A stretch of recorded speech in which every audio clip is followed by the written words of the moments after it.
The following is a presentation of The Day.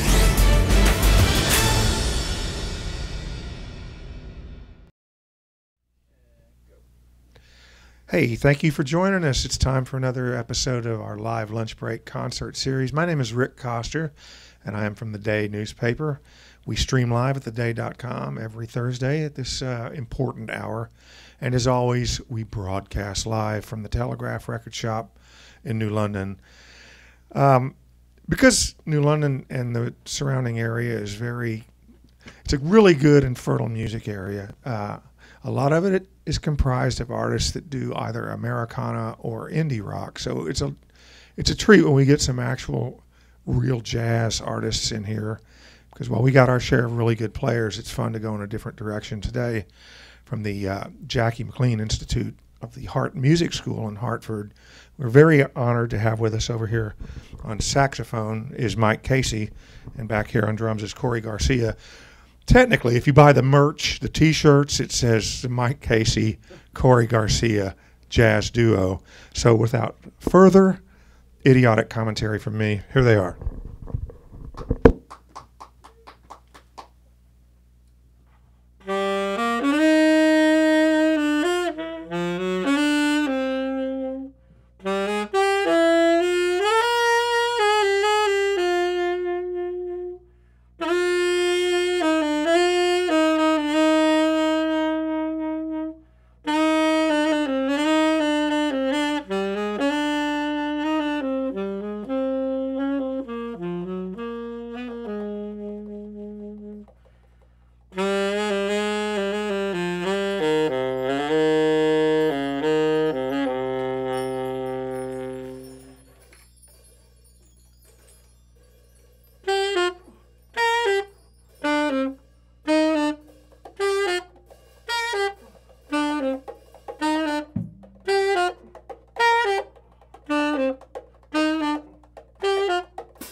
That was an original composition of mine called Shake It.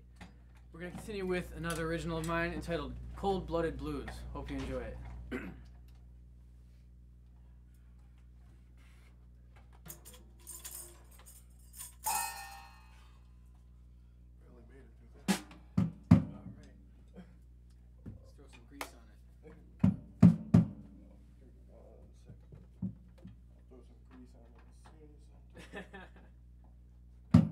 How's everyone doing today? Excellent. We're really thrilled to be here in New London at the Telegraph. I've heard a lot of amazing things about the New London music scene, and they're all true, let me tell you. We got off the highway, first thing we saw, 2 music stores next to each other, 2 music venues next to each other, and we get to the Telegraph, and I know there's a lot more beyond that. So we're really thrilled to be here. Thank you to Peter, Rick, everyone at the Day, and Rich and Daphne at the Telegraph for having us. We're really thrilled for the opportunity. I'll deal with it after.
Garcia on the drums, please. I'm Mike Casey on saxophone. Thank you. And that was an original Cold-Blooded Blues.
Tremendous, guys. Tremendous. This is Mike Casey, Corey Garcia jazz duo. This is Corey over here on the drum kit, and this is Mike here on the saxophones. You guys can really play. Thank you. I had a whole, I do my homework. I try to prepare for live lunch break, and thank you for joining us. But I have to say that my brain sort of disintegrated during the first number. I was thinking there are probably physicists at NASA right now working on fluid mechanics problems that couldn't figure out the time signatures in the first song. What the hell is up with that? Take this microphone here. And now that's one of your songs, Mike, but also Corey was throwing down some rather complex rhythms. And I think you got a microphone over there on your case. So tell me a little bit about that one. Well, that one is called Shake It, and I just wrote it because I wanted to have something that had that sort of beat to it. It's kind of a tribal rhythm. It uses some of the percussion instruments that aren't part of the regular drum kit. Corey and I, we play a lot with a bassist. We have a trio, but we recently started this as a side project. And one of the great things about doing just duo is that there's all these percussion instruments. I'm not sure if the camera can see back here that we will use, and he's using he already used some of them, tambourine. There is an array, yeah. Yeah, different cymbals, different chimes, all sorts of cowbells and different things. And it's really nice because the sounds of that really come through into the mix. There's nothing besides me that is adding to the sonic landscape. So everything is right there, and it sounds great. As far as time signatures go, it was really just 4/4. It didn't sound like it at times, but most of it was 4/4. There was a little bit of 5/4 at the end that Corey was subdividing in different ways. He's very good at doing that. So it doesn't sound like 5/4.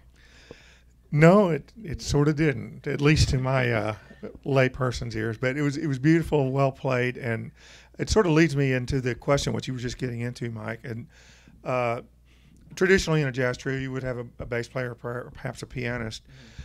Does that free you up, Corey, or does it tighten you because now you are the rhythm section with no support? Well, I think there's definitely a push and pull. There are drawbacks. Well, not drawbacks, but things I need to be more aware of in a duo setting. That I think there are a lot of there are opportunities, I think, in places for me to play too much or to reach beyond my comfortability with what I'm playing, and I just need to, when I'm playing duo, I need to remember that like what I'm playing is okay, and that simplicity will only serve the landscape. It won't, I don't need to be playing super complex stuff all the time to be creating sort of a background. Right. Well, in the I believe it was Cold-Blooded Blues was the second piece, and we are talking with Mike Casey and Corey Garcia from the Mike Casey, Corey Garcia jazz duo here on Live Lunch Break. And thank you guys for taking time out. This is a nice crowd. I don't know if any of these people actually came from Hartford to see you, or you're jazz folks that showed up because it's fun to have jazz here. But anyway, I alluded to the blues thing. A lot of younger musicians start out in rock or pop because that's sort of what you grow up with, and you might go into a funk or a jazz or even a blues direction from that. I'm always curious because you guys are both in school now. You're from Storrs, you're from Queens, kind of two different landscapes there musically as well as otherwise. But what was it that drew you into jazz at a young age? And then we'll ask Corey the same question. Great question. Well, I have two words for you: Sonny Rollins. I heard Tenor Madness, and from then on, I knew I had to play the saxophone. At the time, I wasn't tall enough to play the tenor, as you see there, which I'm now, thank goodness, finally tall enough to be able to play. I love the alto, but I also love the tenor. I just couldn't play it for the longest time. My hands wouldn't reach. So Sonny, I heard that album and I. Now, how old were you when you heard that? I was probably 10. Yeah. So at 10, I just figured out that I liked Honey Cheerios better than Trix. And you're listening to Sonny Rollins. That's sort of cool. But go ahead. I interrupted. And, since then, I just got into it more and more. In stores, there weren't too many people to play with, but I was fortunate to have some very good teachers there. And when I was in high school, I attended the Hartford Academy for the Arts, where I met more young musicians my age who were really serious about jazz. And that helped me quite a bit. And from there, I went to the Hart School, where I am now. I'm a senior. I'm going to be graduating in May. And it's been a lot of fun learning jazz, and specifically in Hartford, there's like an interesting scene of guys who played with jazz legend Jackie McLean, right. Who were very close to him, played in his bands, and passed on the knowledge that he passed on to them. That is very cool. And Corey, I grew up in the South and spent a lot of time in New Orleans, and there's an indigenous. You can't walk down the street without this certain, almost Caribbean Afro ribbon going on in your head. Did you experience anything like that in Queens, in any particular indigenous rhythmic form? Well, I'd say the indigenous rhythm of Queens would probably be the subwoofers on the cars driving down my block and trying to sleep to that. But I think that, I don't know, indigenous native music has had a huge influence on just, if not even the literal physical material I'm playing, the resources I use, because I think there's such a broad palette of sounds in sort of like non-Western perhaps musics. If you say like these cowbells and just all these different shakers, they're just, that's really all stuff that came from Africa. And I just think having a wider variety of resources is so much more fun as a percussionist. Right. And yeah, like Mike said, I don't really have the opportunity to maybe whip this kind of stuff out in a like a jazz quintet because it's maybe not appropriate and it's too quiet. It's not gonna, and it won't suit what's going on. Right. No, I was listening to some of y'all's stuff online, and there's tunes I would associate with Nat King Cole or Chet Baker or whatever from what they call the repertoire, the songbook. You guys are young. You're young. So is it easy to develop an affection for that older material, or how does that work? Good question. For me personally, I've always loved, the entire spectrum of jazz, every era, every style, subgenre. I appreciate all of it. As a young jazz musician, a great deal of your time and your training is in learning things from the past. The foundation of the music, right. The basics. You can't really play more complex things until you can play the blues, Sure. and standards, learning standards like the songs you're mentioning. So it's not hard to develop an affection for it. I mean, it's incredible music. That's what draws most of us into the music in the first place. But to play the music is a different story. It is very difficult to play. Right. Yeah, standards are not easy. Blues is not easy. Slow blues are not, especially not easy. Corey? So.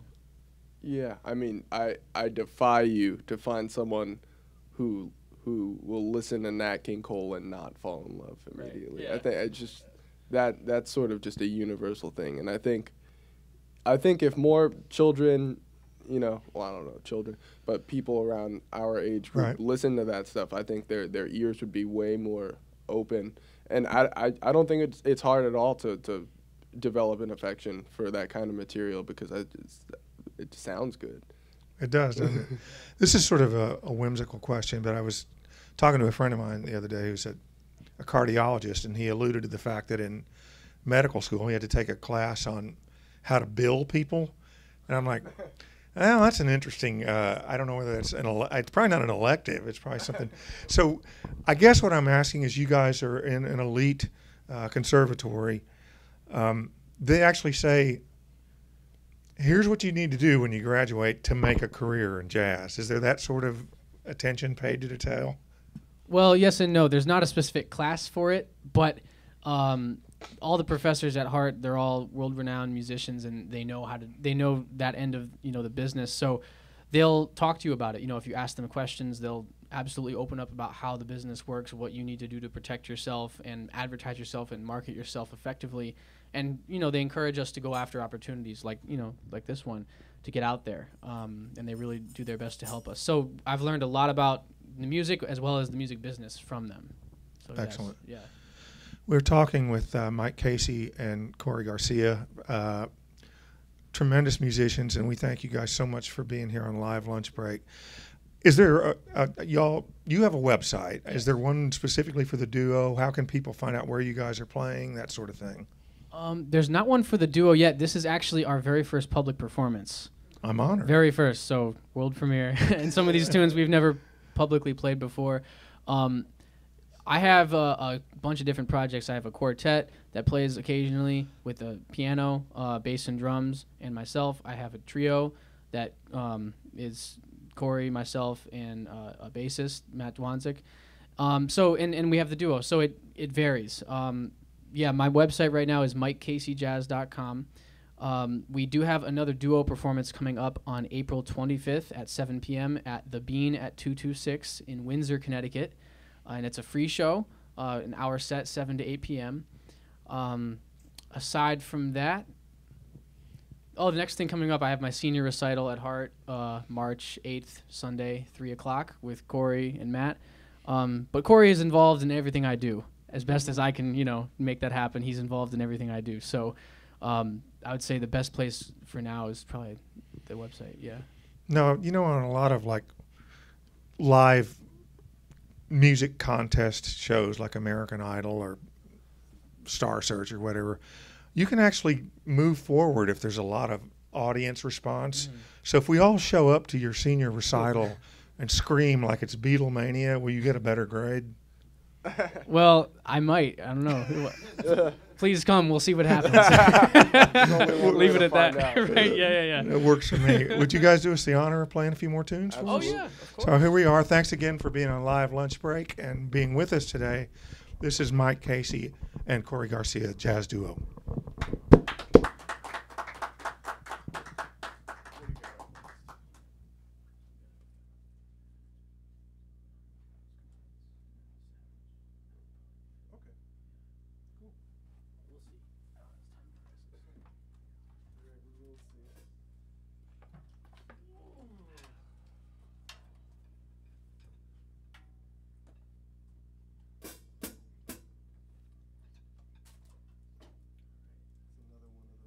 Take it away. It's another one of those where all my drum solos are open.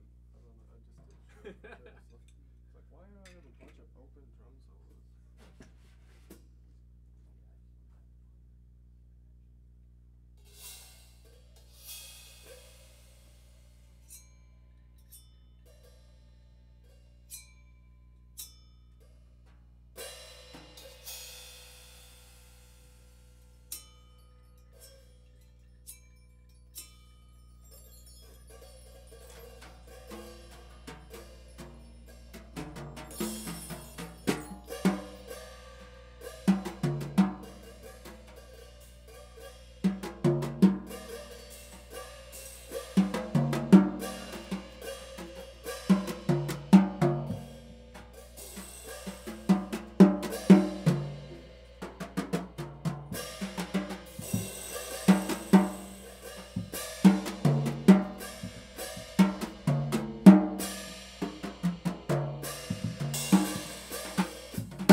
original of mine entitled Anonymous Noise Complaint.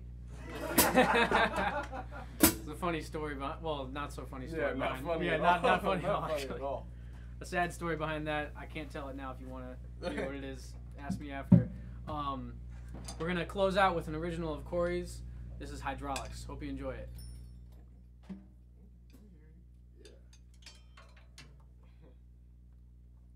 Another open drum solo.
You didn't realize that when you came to the Telegraph Record Shop today, you would see the two-headed future of jazz. Mike Casey, Corey Garcia, Jazz Duo. Thank you guys so much for being here. Wonderful, wonderful players, great songs. I'm Rick Coster for theday.com. We're here every Thursday. Next week we have Motion Radio. Thank you guys for being here so much. And you all travel safe back to Hartford. Thank you. Thanks for having us.